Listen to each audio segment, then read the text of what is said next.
Bizim joralarımız Özbekistan'ın Kette Kuran diyen yerinde şunyalı ağaç saklap beceriyen sanatoriya var deydi. Şona iştip şona gidecek olatırdık.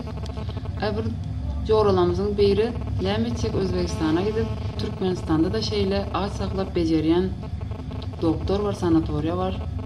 Yani adı Atamrat Saparov deydi. Son bizem öz yerimiz, öz doktorlarımız deyip Berik Aşkavada kayttık. Sağ ol doktor Atamrat. Yine şu aya geldik. 8 günün içinde paştimen 10 kilo horlandım.